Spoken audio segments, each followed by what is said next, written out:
नमस्कार, स्वागत आहे माझ्या चॅनलवर. आणि मी आज कोकोपीटविषयी माहिती देणार आहे. तर तुम्ही व्हिडिओ पूर्ण बघा आणि कोकोपीटचे तुम्ही वापरत असाल तर ते वापरायच्या आधी तुम्ही काय काळजी घेतली पाहिजे आणि कसं वापरलं पाहिजे याबद्दल मी माहिती देणार आहे. तर हे मी 1 किलो कोकोपीट मागवलेलं आहे. तुम्हाला जेवढं पाहिजे असेल तेवढं तुम्ही मागवू शकता. आणि मी 1च किलो मी याच्या अगोदर पण मागवलं होतं, पण तेव्हा काही व्हिडिओ वगैरे बनवत नव्हते. आता बनवते म्हणून आता मी दाखवत आहे तुम्हाला की मी कसं, म्हणजे मी नाही, सर्वांनीच असं केलं पाहिजे. मीच नाही, भरपूर जण असं करतात पण की कोकोपीट जेव्हा तुम्ही आणता ना त्यावेळेस तुम्ही त्याला स्वच्छ धुवून घ्यावं लागतं, कारण त्यात खूप जास्त खारटपणा असतो आणि आपल्याला ते पाण्याने स्वच्छ करून घ्यावं लागतं. कारण खारटपणाने आपल्या झाडाला इजा होऊ शकतात. त्यामुळे तुम्ही ही काळजी तर नक्कीच घेतली पाहिजे. तुम्हाला जर जास्त वेळ असेल तर तुम्ही 3-4 पाण्याने पण स्वच्छ करू शकता, आणि नसेल तर तुम्ही 2 पाण्याने तर नक्की करा. कारण काय होतं की खारटपणा कमी होऊन जातो, म्हणजे खूप सारा निघूनच जातो म्हणायचं. तर हे बघा, आम्ही असं करून घेतलेलं आहे. तुम्हाला वेळ असेल तर तुम्ही ते पूर्ण हे पण होऊन देऊ शकता, नाहीतर हाताने पण तुम्ही असं हे करू शकता. तर हे असं करून मी छान असं तुम्ही ते पिळून घ्यायचे आणि नंतर तुम्ही बारदाना म्हणा, तरवट म्हणा, काय म्हणतात तुमच्याकडे, त्याच्यावर तुम्ही छान असं स्वच्छ जागेवर तुम्ही ते वाळून घ्या. कारण खारटपणा ज्यावेळेस कमी होतो ना त्यावेळेस झाडांना पण खूप छान आपल्याला फायदा होतो. तर त्यामुळे तुम्हाला हे स्वच्छ धुवून करून घ्यावंच लागणार आहे. तर बघा मी पुढे कसं केलेलं आहे. कारण मी मागच्या वेळेस पण वापरलं होतं ना, त्यावेळेस मी कुंड्यात नाही किंवा याच्यात नव्हतं, त्यावेळेस मी जमिनीवरच वापरलं होतं.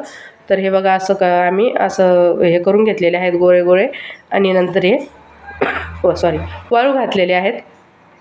तर हे बघू शकता तुम्ही कशाप्रकारे आम्ही स्वच्छ करून घेतलेलं आहे. आणि तुम्ही पण असं स्वच्छ करून घ्या, जेणेकरून आपल्या झाडाला कुठलीही इजा होणार नाही. आणि नंतर आपण ते स्वच्छ असं वाळू घालून घेणार आहे. तुम्हाला जर ठेवायचं असेल तर तुम्ही ठेवू शकता, जर वापरायचं असेल तर तुम्ही ते वापरू पण शकता. आणि जेवढं पाहिजे तेवढं तुम्ही हे करू शकता, बाकी तुम्ही स्टोअर करून ठेवू शकता. तर हे बघा, हे असं आम्ही उन्हाला वाळून घेतलेलं आहे. आणि म्हणजे मला वापरायचं आहे. आता मी थोडंसं घेणार आहे झाडं लावायला, बाकीचं मी ठेवून देणार आहे मला पुढच्या वेळेस जेव्हा झाडे लावायची असतील तेव्हा लावायला. तर हे बघा, अशा प्रकारे वाळू घालून आणि तुम्ही ठेवू शकता. बरणीत भरून ठेवा किंवा ह्याच्यात भरून ठेवा, तुम्ही हे ठेवू शकता. तर हे बघा, अशा प्रकारे छान असं पातळ आपण पसरून घेणार आहोत आणि मग त्याला छान असं दिवसभर उन्हात वाळून देणार आहोत. कारण छान असं वाळलं की मग भरून ठेवायला काही प्रॉब्लेम नाही. तर हे बघा, असं वाळू घातलेलं आहे आम्ही. आणि मी म्हणजे त्याचे फायदे असे आहेत की आपलं झाडं ज्यावेळेस आपण झाडं लावतो त्यावेळेस नाही का, कोणी टेरेस गार्डन असतं तर कुंड्या किंवा टब किंवा बादली, बकेट यात लावतात ना. हे बघा, ही माती आहे माझी कालची. तर हे असं तुम्ही जेव्हा याच्यात लावता ना तर वजन टेरेस गार्डनसाठी तर एकदम हलकं असतं, ते जास्त वजन नसतं. आता हे मी हे जे मी गमेल्यात टबमध्ये ठेवलेले आहेत, तर हे मी खाली जमिनीवर ठेवलेले आहेत. तर यात मी माती, शेणखत आणि मी जे घरी ओल्या कचऱ्यापासून खत बनवते ना ते खत आणि कोकोपीट हे असं 4-5 मिक्स करून मी लावलेलं आहे. तर हे जेव्हा उगेल तेव्हा मी तुम्हाला दाखवेल की मी काय लावलेलं आहे ते. तर हे बघा, असं मस्त असं हे करून घ्यायचं. कारण जेवढं तुम्ही हे करता तेवढी अशी जमीन नाही का अशी अशी हे राहते, एकदम मोकळी भुसभुशीत राहते एकदम, म्हणजे अशी छान अशी राहते जमीन. त्यामुळे झाडं छान आपले फुटून येतात. तुम्ही किचन गार्डन, फुलं, हे बघा, हे फुलं हे जमिनीवर आहेत माझे फुलं. तुम्ही पण पाहिलेलं असेल, पहिला पण व्हिडिओ हे जमिनीवर आहेत. त्यावेळेस मी मागवलं होतं, त्यावेळेस मी काही व्हिडिओ बनवत नव्हते. आता मी जेव्हा मागवलं ना तेव्हा मी तुम्हाला दाखवत आहे की मी कशाप्रकारे वापर करते. आणि सर्वच अशा प्रकारे करतात, कारण झाडाला काही इजा होऊ नये म्हणून. तर हे जमिनीवर आहे. इथं मी मागवलं होतं ना त्यावेळेस मी जमिनीतच टाकलं होतं. आणि माझ्याकडे तुम्हाला माहिती खूप प्रमाणात मी शेणखत वापरते. आणि हे बघा, असे नवीन फूट करतात झाडं, खूप छान फायदा होतो आपल्याला. हे बघा, हे मी जमिनीवर झाड आहेत, हे खूप छान असे फुटलेले आहे आणि फुलं कळ्या तर भरपूर लागलेले आहेत. आणि फूल पण एकदम असं मोठं नाही का, जास्त असं याचं मोठं फूल फुलून येतं आणि मोठी कळी पण जरा हे लागते. तर हे बघा, मस्त असं.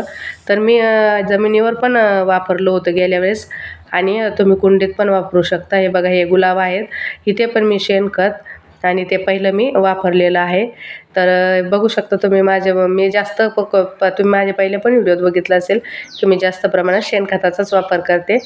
आणि चुलीत जी आपली राख असते ती राख पण टाकत असते मी, फेकून न देता आपल्या गार्डनमध्येच टाकायची. तर हे बघू शकता तुम्ही वांग्याची झाडे आणि हे कुंडीतली झाडे आहेत.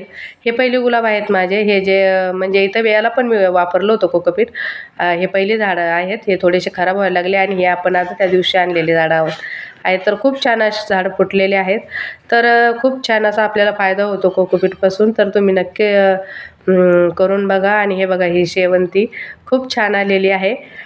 ही पण कुंडीत आहे, पण तिथे खाली खूप झाडं असल्यामुळे मला कुंडी नाही दाखवता आली, पण हे पण कुंडीतच आहे. मी पुढच्या वेळेस व्हिडिओ जेव्हा करेल ते बघा कुंडीतच आहे, जेव्हा मी करेल तेव्हा नक्की दाखवेल. तर खूप सारे फायदे आहेत, पण तुम्ही अगोदर स्वच्छ त्याला 2-3 पाण्याने स्वच्छ करून घ्या, त्यातला खारटपणा कमी करून घ्या. हे बघा एकदम म्हणजे नाही का आपलं कुठलंही दुसरं बाहेरचं खत न वापरता मी फक्त आणि फक्त शेणखत आणि मी जे घरी खत बनवते ते आणि आपलं राख वगैरे वांग्याला याला मी म्हणजे घरच्या घरीच मी माझं किचन गार्डन म्हणा किंवा फुल गार्डन म्हणा, मी घरच्या घरीच सगळं तयार करत असते. खत वगैरे बघा किती छान वांगे आलेले आहेत, खूप सारे वांगे लागलेले आहेत. मी स्पेशल एखाद्या दिवशी वांग्याचा व्हिडिओ बनवेल. तर कसा वाटला व्हिडिओ नक्की सांगा. चला भेटू परत, बाय.